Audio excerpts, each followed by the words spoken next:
Well, welcome to Back to the Roots, the show that highlights people from the African diaspora reconnecting with Africa and redefining what home truly means.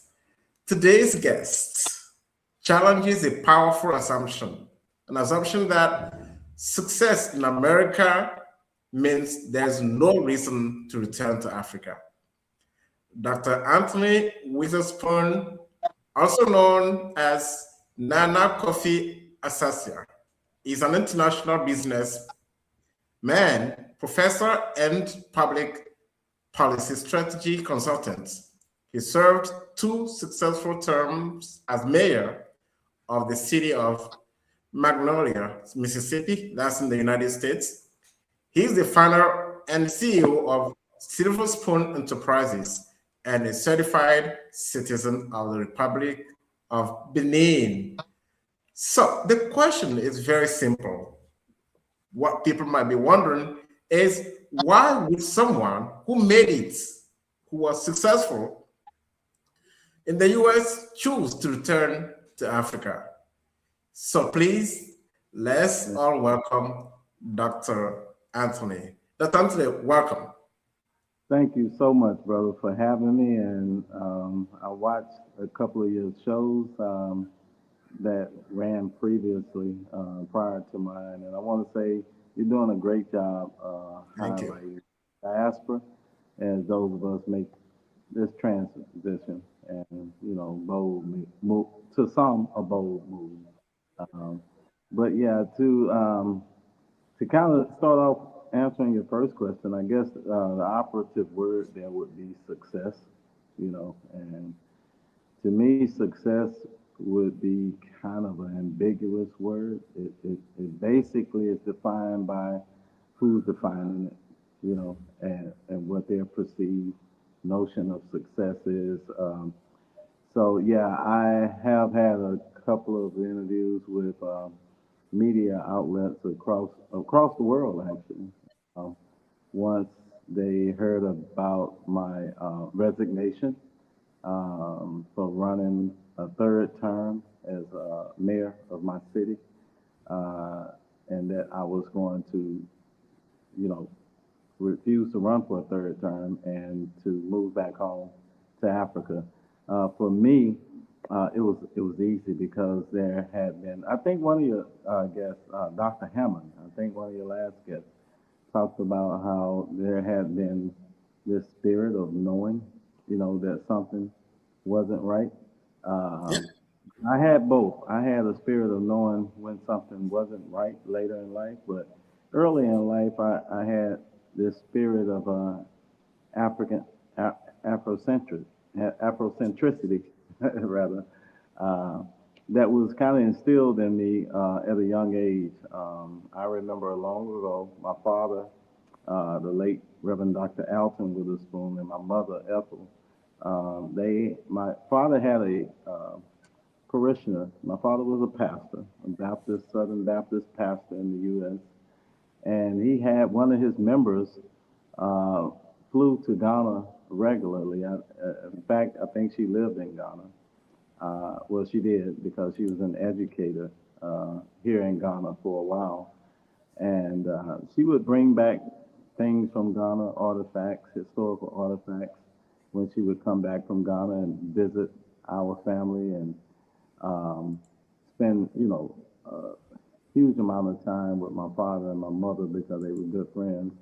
And therefore, she spent a lot of time with me, teaching me about Ghana, my ancestors, and how Africa really was. So I grew up with a kind of different perspective. I was fortunate enough to get that kind of information at a very young age, and also following in the footsteps of my father, who was a movement guy. And when I say movement guy, in the U.S., we know that to be a civil rights movement person. My father, who was 43 years old when I was born, my father was born in 1926. And so he went through the eras of Jim Crow and the segregated South, and he ended up being the first black elected official in our part of the state, in our county. And that was in 1975. So my father, he was the first black elected politician in our county in Mississippi. And he was a businessman, and he was a pastor. So I kind of just, had the pedigree to follow in his footsteps. But it wasn't a hard decision for me to know when it was time to leave. Those ancestral voices spoke to me to let me know that now was the time. And that year first was 2019, during the year of return here in Ghana. And after being here for the year of return, feeling the excitement of the ancestors, actually when I touched the ground here, because we are our ancestors, and I really felt my ancestors rejoicing as soon as I stepped foot here in Ghana. My soul rejoiced, and I knew that I had a sense of belonging, instantly restored, seeing all of my people, controlling every aspect of life, banking, security, the markets, the police, everything. It just felt so good to see that in spite of what the narrative we've been sold in the U.S., that our people can actually run independently. Yeah, but could you quickly tell us a bit about, you talk about the narrative you've been told. Growing up in the U.S., what narrative did you have about Africa? Yeah, so you'll probably hear this from most guests that'll be in my age group, but surprisingly even younger. You would hear me say the same thing you've heard others say, that it was always a depiction of the people of Africa being poor. You never forget the starving baby image in Ethiopia with the pot belly and the flies, all over their face, and the fundraising, for poor Africa and poor African children, just $1 a day to get you. That's the type of image. Or it was Tarzan, the movie, where some white guy swinging across vines through the jungle, and he's in control of everything, the people, the animal, and everything. He's the king of the jungle. But and that narrative is still still exists, because you have the news about Donald Trump, President Trump, that shared a video about the former President Barack Obama and his wife Michelle Obama. Well, Africa is a jungle, living in forests, monkeys. Mm-hmm. Yeah, and that one is not so much a narrative as much as it is a racial stereotype. My people, of course, we know, that we don't, ascend from the primate family, the apes. We never felt like that at all. We know that's a falsehood, right? That's just a racist, stereotype that is lived for, hundreds of years in one community in America. And so, what we're witnessing today with Trump has nothing to do with a false narrative, as it has so much to do with an insulting, racist, stereotype and lie. So we have to deal with that too. So we have to deal with false narratives, right? And then we have to deal with the outright, blatant, and overt and disrespectful racism, right? As in the example of what Trump just did to the former President Barack Obama and his family, And so, yeah, so we have these days and times, with the advent of the internet, and just had I Show Speed, who came through his tour of Africa. There's a growing amount of information out there, and more accurate depictions of what Africa looked like. Thanks to guys like I Show Speed and yourself, and another very influential blogger here in Ghana, which is Wodamaya. Yeah, he's an incredible guy. Wodamaya is an incredible guy. Wow, Yeah. I personally hope to meet him someday. hmm Yeah, but you guys are doing a great job, in the Thank you. influence role and painting, the correct narrative about Africa. It's not a utopia, but it's ours.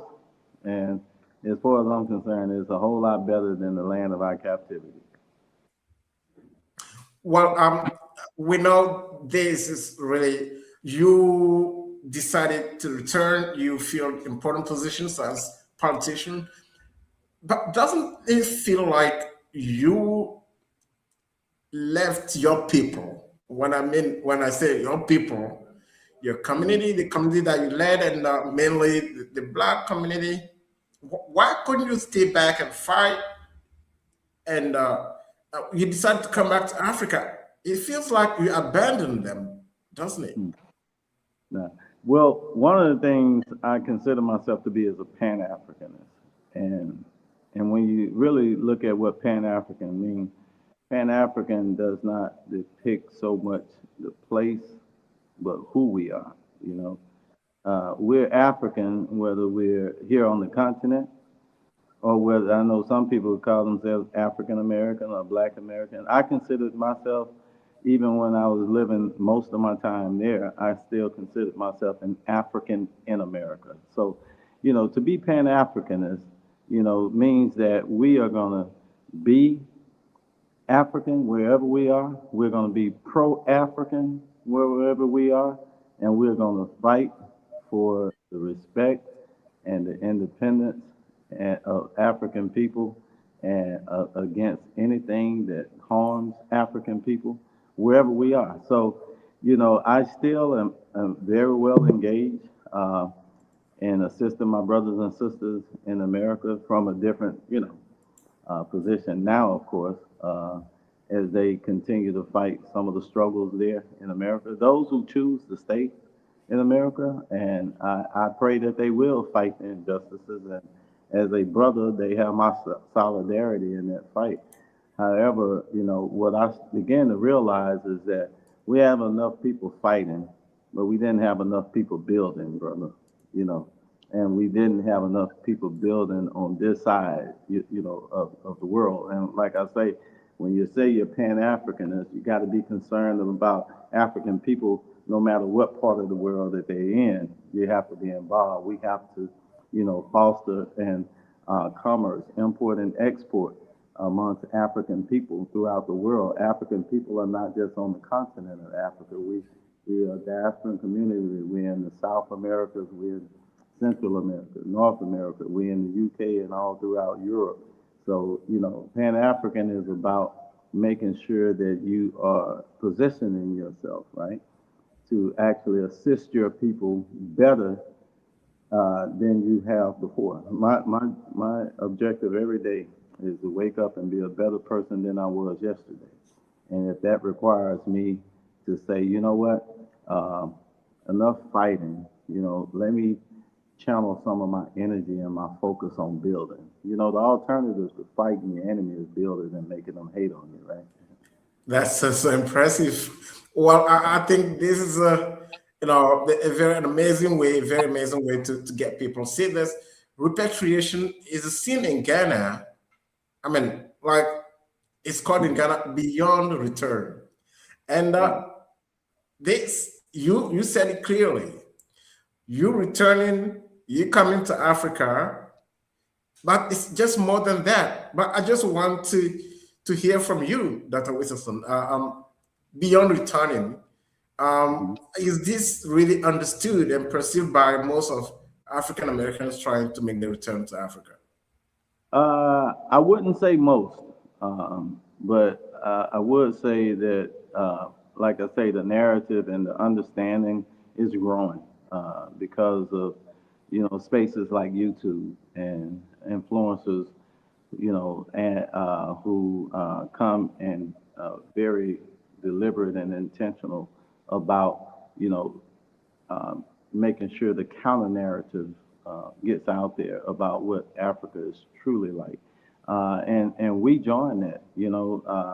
If you look, most of the influencers cannot actually get that credibility out to the world of diaspora without diaspora who have come back and visited and doing an interview such as this, right? So he'll be the ones that can go back and tell our people, look, they've lied to you, you know.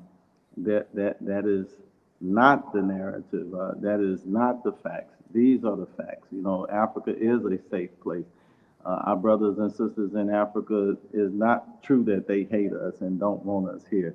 You know, so this is what Pan-Africanism is about. It's about also starting the dialogue, right? The dialogue between our brothers and sisters of the diaspora and our brothers and sisters on the continent so that we can defeat some of these false narratives, right? You know, the process of us rebuilding Africa together, right, first starts with the dismantling of falsehoods and false narratives and the things that divide us. Like, you know, when Nelson Mandela worked on fighting against apartheid in South Africa, and I think it was maybe Bishop Desmond Tutu who coined the phrase, not just, you can't just have reconciliation, but the campaign was called Truth and Reconciliation. You Yeah. got to get the truth first, right, before you can start building it. Because anything that you build, truth is the foundational pillar that That's whatever right. you do has to be built upon. So, you know, so what we're doing today, and that's why I encourage you to continue to do what you're doing, and Thank you. those, you know, that do what you do, and we as diasporans, you know, continue to tell our story so that we can first, you know, um, you know, not only kill that false narrative, but start bringing together some understanding between the two communities. And We how? be one, that All are right. one. No problem. I think this be a wonderful thing that working together, especially to build this first the bridge between our brothers and sisters from the diaspora and the people that stayed here. What, Dr. Witherspoon, what do you think Asher Speed's tour? How do you think that really contributes to what you were just talking about, like uh, connecting the two sides of African diaspora and Africa? Do Yeah, you I think. think Aisha Speed's tour is going really to help a lot in that Mhm. sense? I think I Show Speed's tour benefited a lot in our efforts to show a more accurate depiction of Africa. First of all, just given, you know, his many subscribers. You're talking about a young brother who's what, 21 years old, who has over 50 million subscribers, one of the largest YouTuber influencers out there. And the reason why it's so important that it came through him is because of his demographic, his age group, his demographics, and who he reached. He reached young people all across the world, you know. And as I was saying earlier, you know, it's not shameful that it's just my, it's not only my age group or demographic that, you know, we're being fed that narrative about Africa, that false narrative, right? You could ask even younger people before I Show Speed tour. You can ask so many young people about Africa, and they did interview a lot of them, you Mm, know, who in their early 20s who were broke down crying and emotional about the fact that they felt so betrayed and lied to about the motherland, you know, and what they saw, you know, living vicariously, you know, through the eyes of I Show Speed, you know, woke them up to a reality that they never knew about. mm. And so that's why I think it was so important to have I Show Speed here, is because he touched just a whole nother demographic than what I can touch. You know, I'm 55, he's 21. So, you know, the group that he can touch and influences, you know, is our future, right? That's true. So, yeah, so I think it was a great contribution that his tour made. Yeah, I mentioned it earlier, but having public figures like you join the movements tells a lot because this it sends a very strong message um, to all the groups, not just the younger ones, but I mean, if public figures like you can make such a bold decision to return, you had the opportunity to to go through most of the society, the steps of the society in America. You have a better understanding, both politically, but in terms of business, and probably you might feel like, okay, the best place to be is America, but still, you decide to come back here. This sends a very strong message, doesn't it? Hmm. Yeah, well, one of the things is that I don't believe that America is the best place to be. I really don't, especially for, Africans in America, so-called African Americans.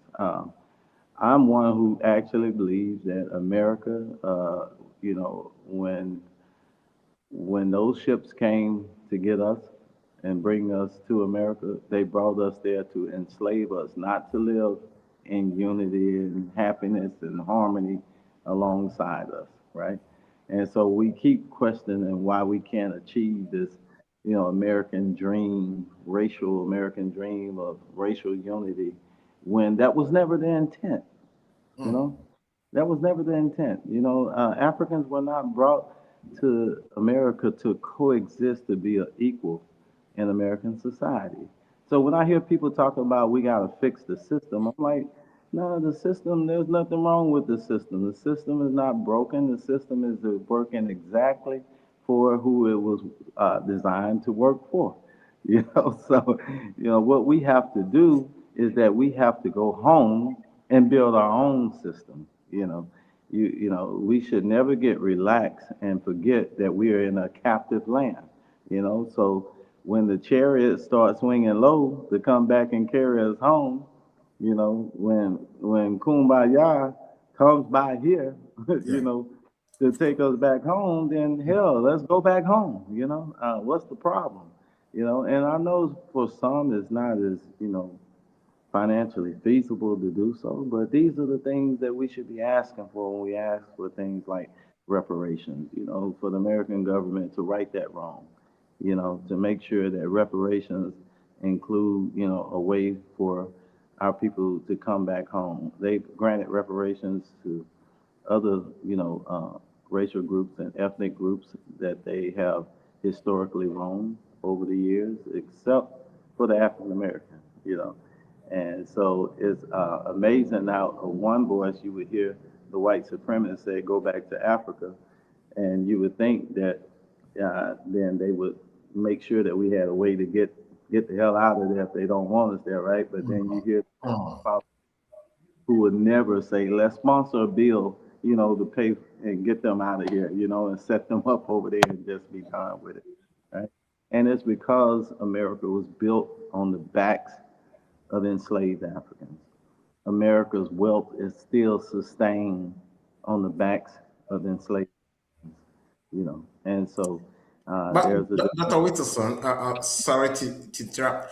You mentioned the importance of coming back to build your mm-hmm, own system, our own system. mm-hmm, Um, but the current system, whether we like it or not, in Africa, we didn't build it, and it's been built by settlers, by colonizers, mm-hmm.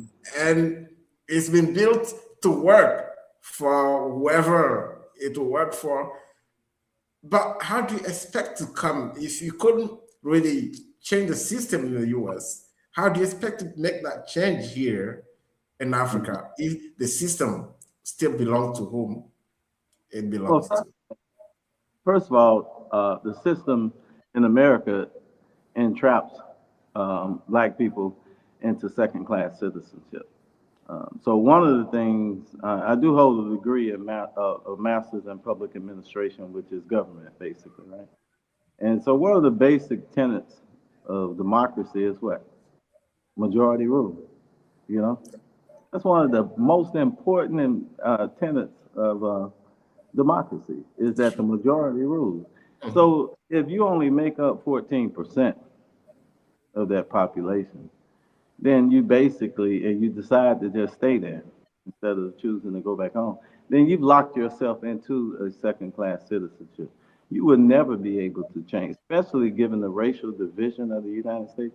You will never, ever be able to change the system because in order to change the system, you have to have some degree of control over the system, right? And so if you're locked into And do you a believe democracy, you're gonna have that control here, or we I'm have that control of the system? do we have, I'm sorry, can you repeat that one more time? Can you repeat your question? I'm sorry, I Yeah, didn't yeah. get. My question is, yeah, returning to Africa, how would that give you that control of the system Well, to be well, able to? yeah, well, first of all, that's what I was getting to. It's just the shift in numbers, you know. Some of our African brothers and sisters don't know how it feels to live in an overwhelming minority population country, right? You all don't know how blessed you are to live in the majority, right?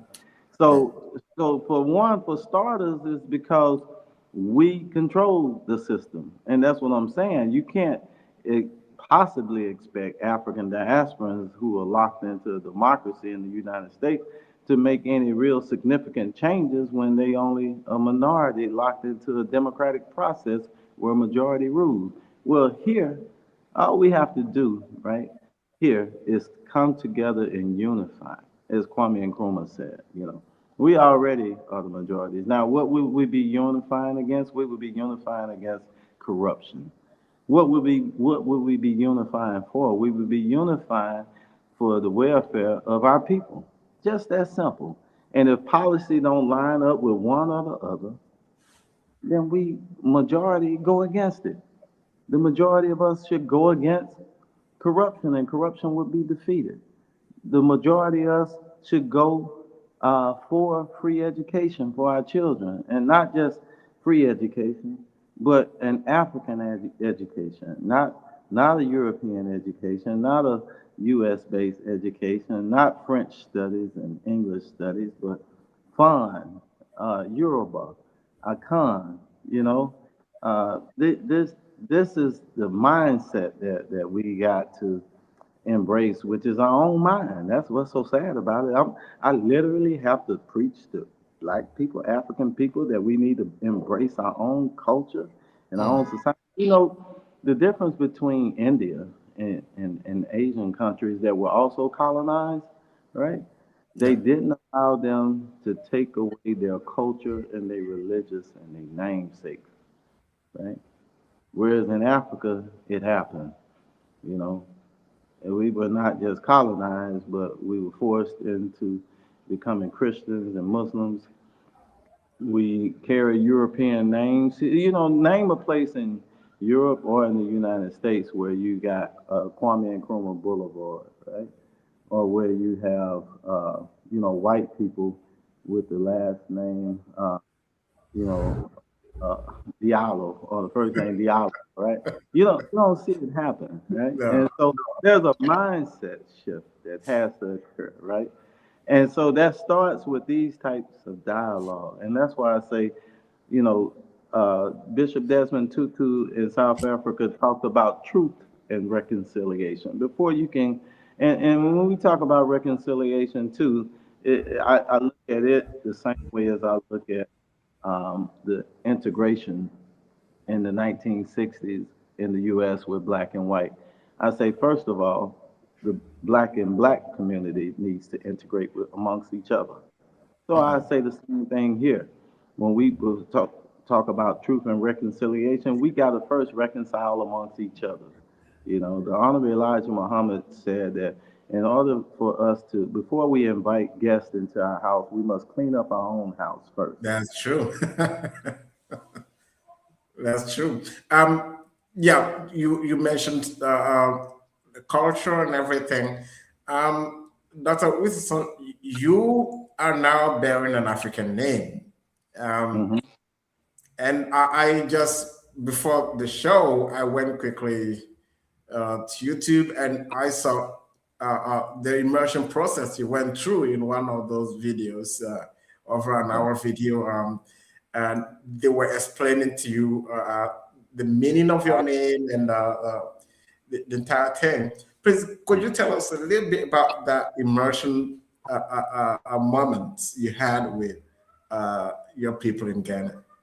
Yeah, so it was one of the highlights. Now has become as one what I know to be one of the highlights of my life, actually. Um, because not only did I find my way back home, and I literally found my way back home. Back in 2019, I said is the first time I stepped foot on the continent, and it happened to be here in Ghana during the year return. And during that time, some of the chiefs in Kumasi Yeah. kept telling me that, you look a con. And so they wanted to go through this process back in 2019, actually. And All right. I was telling them, well, I'm going to get a DNA test done, and let's hold off because my thought process is that I don't want to go through this process, get a name like Kofi, and find out that I'm Yoruba and my name should have been Diallo. So to show you that they know exactly what they're talking about, I actually Mm. went back home in 2020 and actually did take an African ancestry DNA test, which examines the X and Y chromosome, which can tell you your patrilineal or your Okay. matrilineal Okay. ancestry. It does it by going back, compensating for the slave trade. It starts at 500 years and go back to 20,000 years. And they found 100% match in my DNA with the Akan people of Ghana. Mm. So when I came back with that information, the chiefs there, we celebrated and they said, okay, now it's time to really, really celebrate. So what you saw was that big celebration. It went almost all day long, with the naming ceremony and coming back home as an Akan and coming back through the door of no return, coming back to Kumasi, my grandfather's land, as leaving there as a slave, leaving here an enslaved African, and coming back as a mayor of a city in the United States. That's when they said, well, we also would consider you Nana. And I'm like, what is Nana? Nana is that you're already immersed in chieftainship. So Mm. Nana being chief, Kofi being born on Friday, Chini being an explorer, an adventurer, a researcher, and they had me just right because I am that.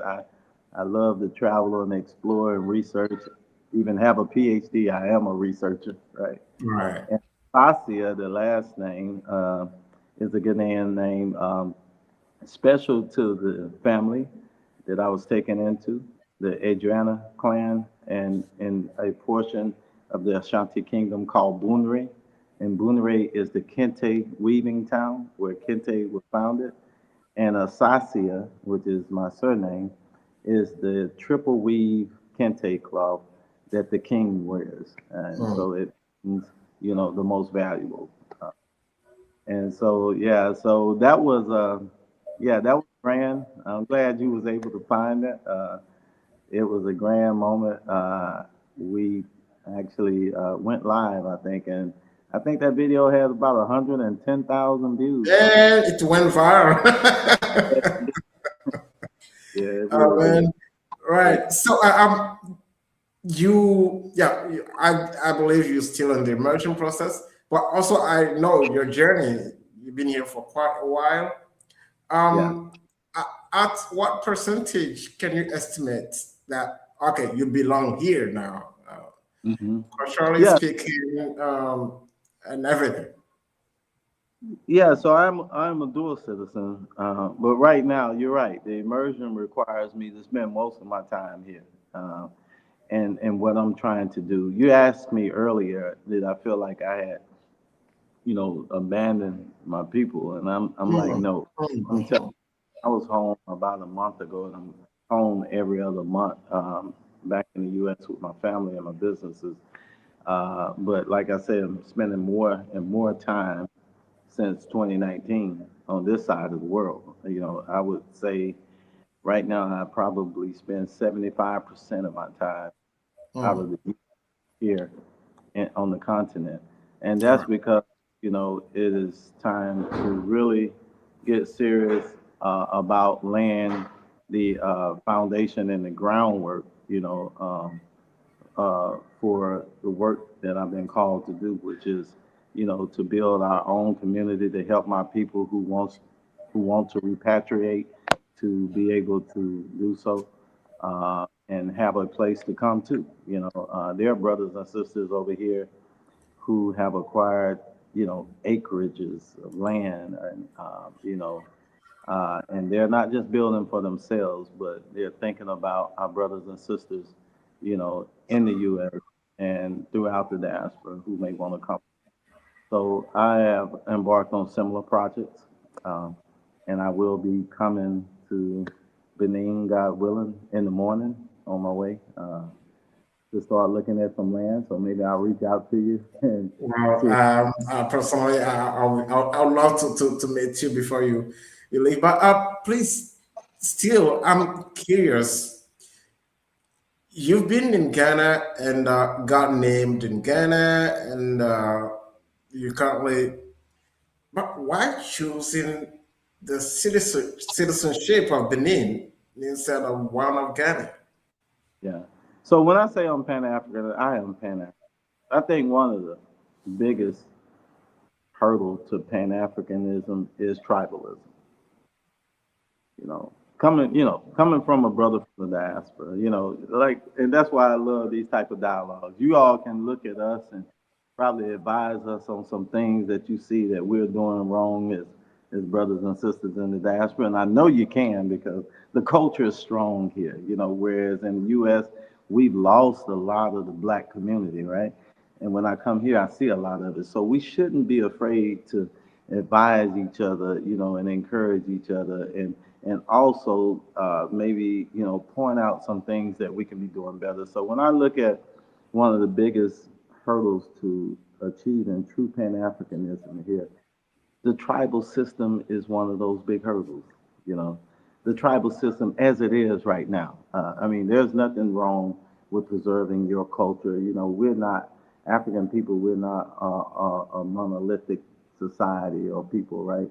We have our unique Uh-huh, flavors and culture and contributions and everything, uh-huh, right? But my point is that we have to go beyond. We have to realize that that is a subculture to who we really are. We are African people first. Yes, patrilineal. I found out through DNA. I'm a Khan. One of the largest tribes of Ghana. Um, Matrilineal. My DNA test proved that I'm of Bamaleki people of Cameroon, right? But at the end of the day, I am African, right? And that is a XY chromosome test. If you take the other test, I can't remember what it's called, where it breaks down your DNA by percentages. Most African Americans come back with a percentage of almost all the major tribes in West Africa. So if I take that test, it might come back and say, well, I'm also, 32%, DNA match with the Fon people or the Yoruba people of Benin. We are all Africans, and I want us to see ourselves as Africans, you know, uh, first. And I am a true, Pan African. I am truly one who embraces the vision of Kwame Nkrumah, you know. So I have to first see myself as an African in order to preach Pan. I can't see myself first as an Akan or a Bamaleki, uh, and I'm saying, I'm Pan African. So I am not for, I am for, and I would love to see the day that we have a passport that that allows us to travel as African people throughout the continent of Africa, the continent that God blessed us, to be on, without having to apply for visas, just to go from Togo to Benin. Imagine Yeah. your next neighbor, you got to go through all of this screening and pay, a tax, just to go see your cousin, and Europeans, they don't have this problem. They travel No, freely, no. right? When are we going to get it together? When are we going to stop talking about it and just do it? Well, first of all, we got to truly see each other as brothers and sisters. We have to truly see each other as family. So that's what allows me to know DNA-wise that I'm a Khan and Bamaleki, right? But to still have no problem going over and becoming citizens with my Yoruba and Fan brothers in Benin, right? All right, I got it. It's quite clear. Well, it took you some kind of process to get that citizenship. Could you walk us a bit through that process? And let me say, because you probably know there's a lot of debate right now going about who has the better system of repatriation for African diasporans to become citizens in their No. country. Because Ghana is going through where they put out this requirement, and it got immediate backlash, right? And I think that's because there were no African diasporans at the table, because that would have never happened, had a number of African diasporans at the table, and I heard one brother, one sister say, come on, brother and sister, we can't go back to 1885 when they carved up Africa without us being at the table. So to try to come up with some sort of citizenship process without having for African diasporans, without having them at the table, you're gonna have a problem. Now, I don't know if Benin actually had African diasporans at the table either when they crafted, their policy of citizenship for Africans in the diaspora. But I can say this, that I have to acknowledge that because I had applications in both. I can say that the one in Benin is more realistic and attainable, and it does what I think it should do. Benin didn't have they had a DNA test, but only to prove that you're West African, somewhere in West Africa. So that it kind of goes with what I was saying earlier, that we see ourselves as Africans. So, that process says in Benin that we are to submit a DNA test, right? And I had mine, of course. And all those DNA tests had to prove is that you are a descendant of one of the West African tribes that were caught up in the transatlantic slave trade. And that was great. That's number one. Number two, the great thing was the fees for processing. Only spent $100 throughout the whole application process. And this is what makes it attainable, and being able to reach that financial for most, in the African diaspora. So that was the other good thing that came in the process when I look at other processes, and so the process goes through some scrutiny. Of course it should, right?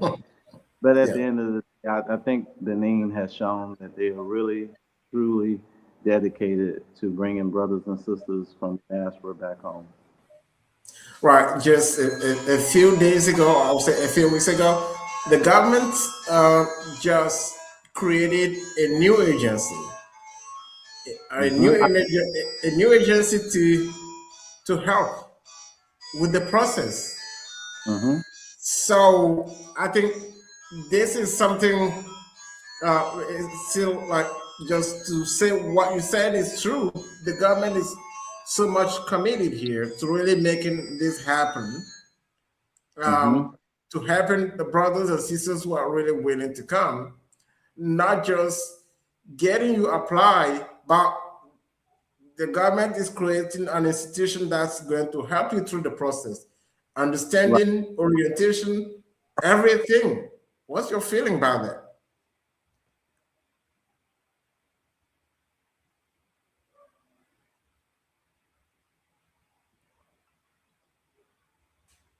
Well, I guess. I'm sorry, brother. All I'm right, back. that's okay. Hmm. So, what's your feeling about that? Because this, I'll call it kind of breaking news. Hmm.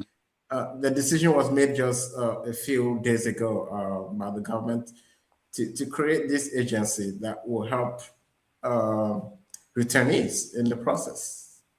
Right. How do you feel Yes. about it? Yeah, and that's a good one.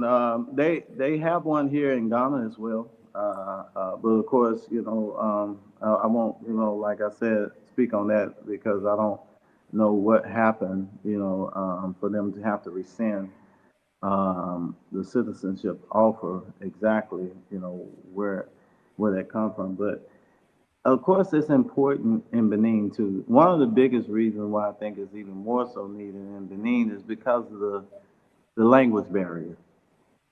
The language barrier.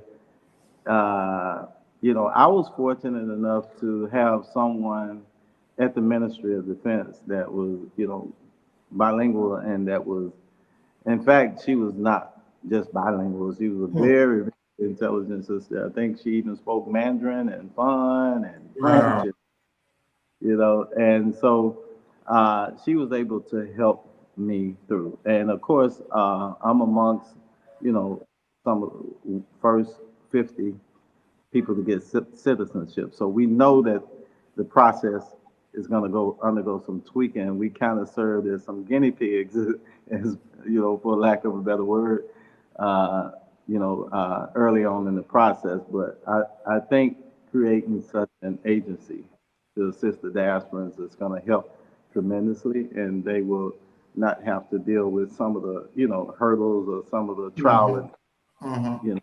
the first 50 had to deal with.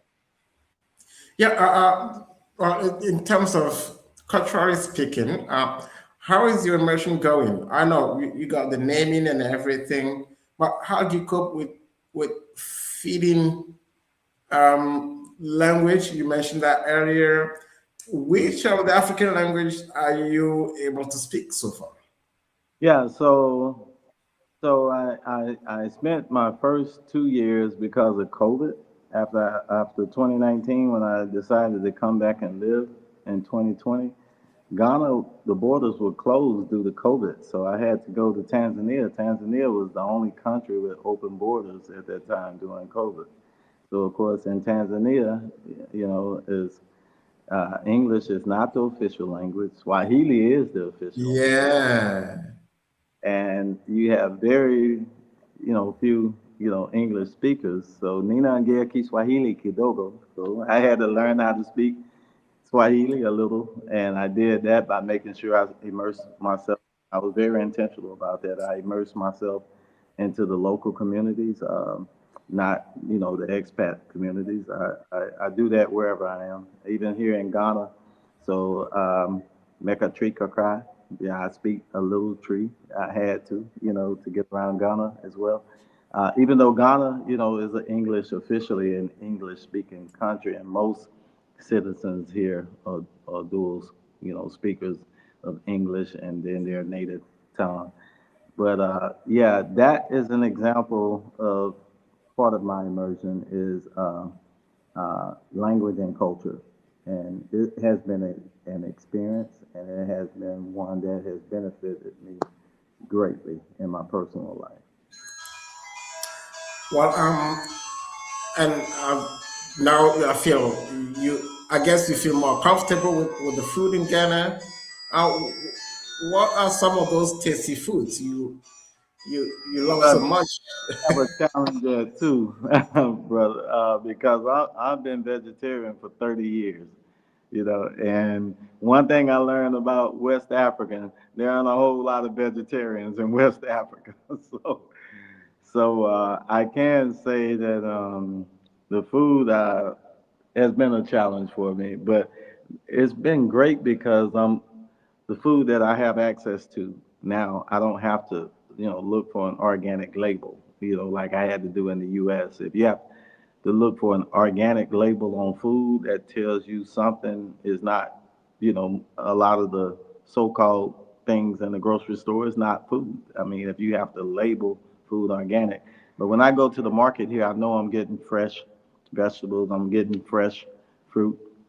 And so that means that, I get away from the fast food in the U.S., right? And get a more healthier meal here. So, yeah, so I don't get a chance to eat the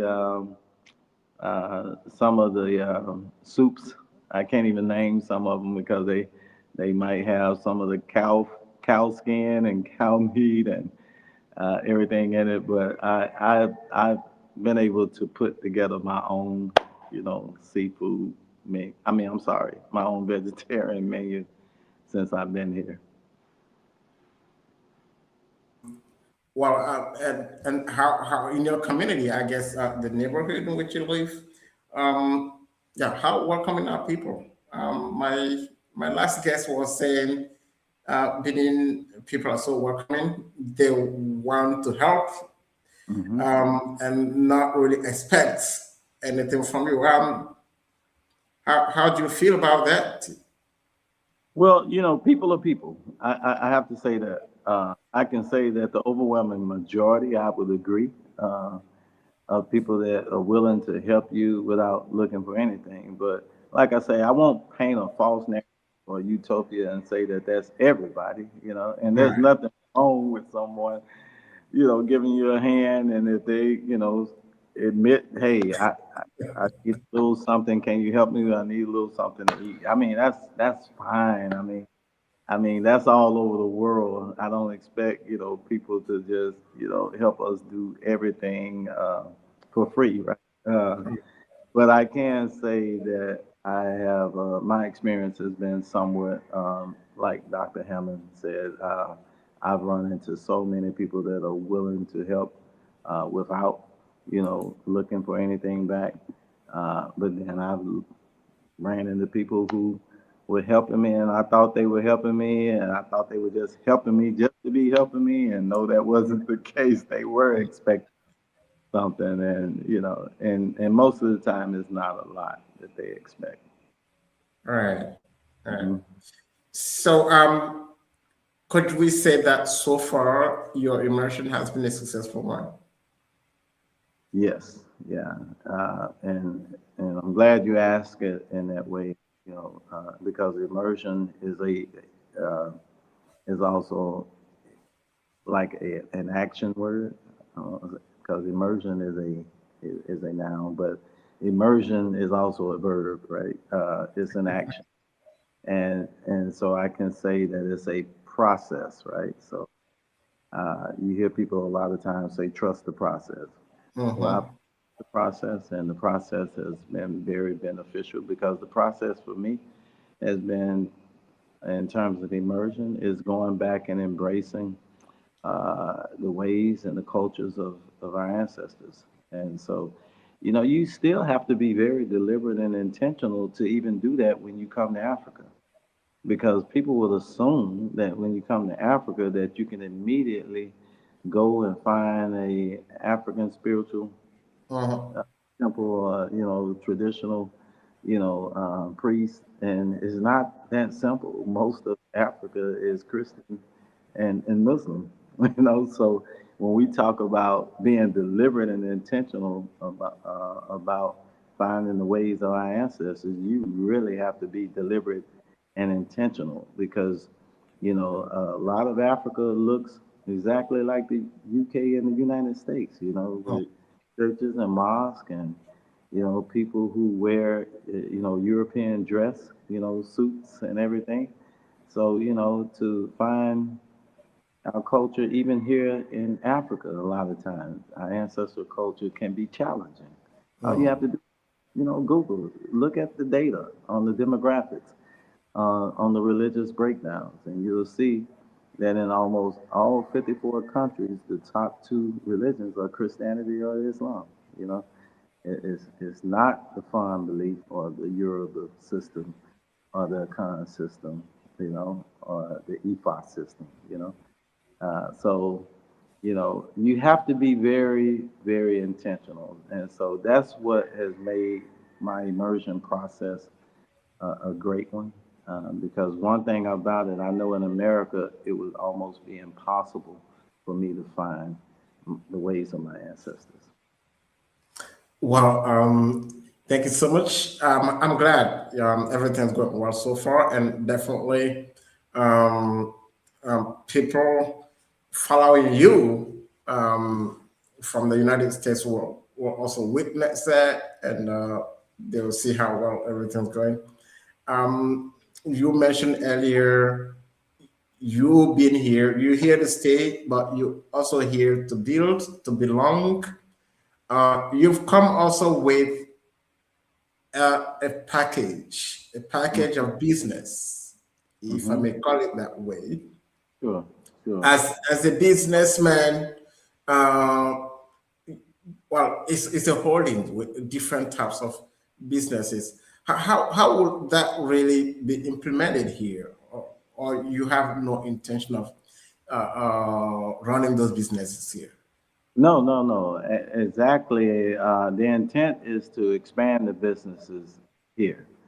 So Silver Spoon Enterprise, my parent company, is a conglomerate of other companies, other holdings, like Safeguard Insurance, Witherspoon Express Carriers. We have Sankofa Academy. We have Back to Africa Tours, which is registered here, right here in Ghana. And then I have Local Impact Strategies, which is my public policy strategy group. So there are, you know, the way I see things is that, you know, with the advent of the internet, you know, distance is zero. So there are certain things that I want to do that can actually expand the insurance company, like uh, gen- um, create the creation of a call center to generate leads to be sold to other insurance agencies in the U.S. market. With the trucking, there's dispatching uh, freight that can be done with the internet and a phone connection to find freight for truckers in the U.S. market as well. So that call center, you know, there's a multiplicity of uh, side businesses that can be created in their online businesses by way of call centers and virtual assistants that can actually be incorporated to almost any sector of business. So I've already identified those components within my own business structure, and we're working on implementing those now. So uh, along with a construction company. So when we talk about building um, an estate, a place where diasporans can come, purchase land, and have their home built, and have a community that's supportive of their transition, then that creates jobs as well, construction jobs and other jobs. So yeah, so the vision is clear. You know, the vision is clear, and you know, and we're in implementation right now. We actually have people here right now from the U.S. Through our tour company. Right as I speak today, they arrived last night. We've been bringing people over from the U.S. to tour Ghana for about a year and a half now. So that's one Oh, example. And I have a Ghanaian partner, you know, in that tour company who also, you know, helps run the business. So that's an example. So in the future, like I say, with the call center, plan to expand that business, servicing insurance agencies based in the U.S. with leads to call on to sell insurance, and trucking companies with freight, connecting them with freight all through our call center and our dispatching services. so and I guess those businesses will be expanded to other African countries. That would be the idea. That would be the idea. We're going to take it one step at a time. Right Okay. now, base, of course, is in Ghana and Benin, and so we're going to start there. And however far God allows us to go, we're willing to go because besides, it's helping our people, right? Yeah. It's helping our people with gainful employment. And so I think God has blessed that. You know, the scripture says, seek ye first the kingdom of God and his righteousness, and all the other things will be added. So right now, you know, given that scripture, and the priority is first making sure that, you know, is helping. And I feel like when you're seeking God's kingdom, is seeking ways to help God's people, you know. So Mm. that's the kingdom, right? Bringing our people from abject poverty into, in fact, into a kingdom, you know. That's the way we help grow and flourish the kingdom of God here on earth. So the vision is also to make a real impact uh, in terms of development, impact on the country, on people, on communities. Uh, Also, bringing in technology because it's Africa does need really to upgrade its technology and having the diaspora coming in with business, but also with technology is a great thing, isn't it? Right, absolutely. You know, when the diaspora comes home, you're pulling people who are architects and engineers, you know, computer engineers, civil engineers who work for large firms or who own large firms that develop infrastructure, highways and bridges, you know, who work for Apple, who work for some of the companies that we read about, you know, in the Mm. news, video, but these are our people with these, you know, engineering, you know, degrees, and uh, the the big goal is to get them to come back home and see what we see, right? And invest, not just financially, but invest wholly, you know, financially, sharing their intellect, helping us build the intellectual capacity around certain areas, and learn from one another. You know, this is not a one-way street. I mean, there's a lot of talent here in Africa, a lot of talent here in Africa. And sometimes that talent just needs an opportunity, it needs someone that can come in and, you know, maybe, you know, put a little capital and investment into their idea, right, and into their talent, and to make what they're already doing go further. So, you know, we can't go wrong. Unity amongst our people, if that's the core goal, you know, then we can't go wrong. We can't lose because, you know, that is what Bob Marley is saying about Africa unite, you know, and that is the call of Kwame Nkrumah and so many other, Thomas Sankara, you know, Patrice Lumumba. We owe it. There's so many of our ancestors who gave their lives, you know, praying and wishing, and we have people today, you know, who are praying and wishing that the AU would really get serious about one Africa, right? Mhm. You know, really realizing the strength that we would have if our 54 countries of Africa could unite as one. You know, just imagine what country on earth would have the resources in terms of mineral resources and people in terms of resources if Africa was to unite and become one. Thank you so much. We are getting to the end of this interview with this show. What message do you want to leave to the brothers and sisters in the U.S. who are still hesitating, Yeah, the or brothers in who the still US, don't know much about Africa? yeah, the brothers and sisters in the U.S. who don't know, still do not know much about Africa. Um, I just have to encourage them to, you know, we make choices. We carry around a little thing in our hand now called a smartphone, right? And we got access to the world with that smartphone. But guess what? To gain access to it is a choice, you know. We could spend our days, you know, scrolling through social media, watching, the latest, TikTok dance that went viral, or we can, be watching funny videos, or we could be here educating ourselves about who we are as a people, right? And what opportunities there are for us as a people to better ourselves. It's a choice. And so all I could say to my brothers and sisters, in the diaspora is make that choice to learn more about who you are, where you come from, what opportunities exist, here on the continent and abroad amongst our community. Wow. And any message for our brothers and sisters in Africa, and specifically in Benin and Ghana? I mean, to the government, what message do you have for them? Be proud of Africa.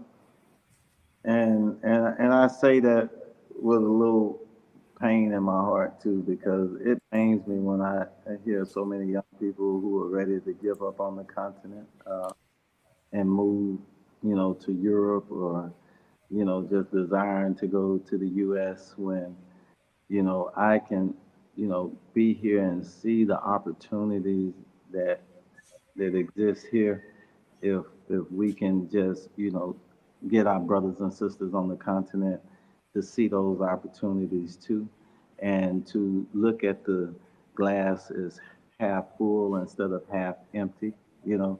I think you know and I want our brothers and sisters to also know that the grass is not greener on the other side, right? Because I tell them all the time, there's an old saying that when you see the grass is greener on the other side, know that they got a higher water bill, the more expensive water bill than you too, right? And the reason why I say that is that I hear infrastructure could be better, right? Roads and everything could be better, right?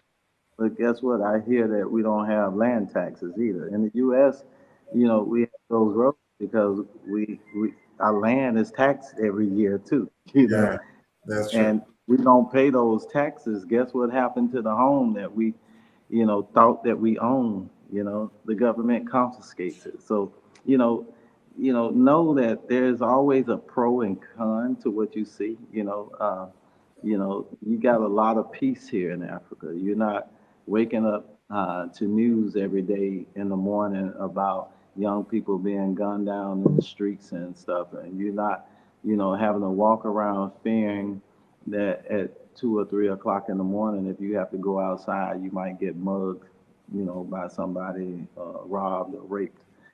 So, love Africa, love your mama Africa. Hang in here, hold our politicians accountable. Politicians invest in our people.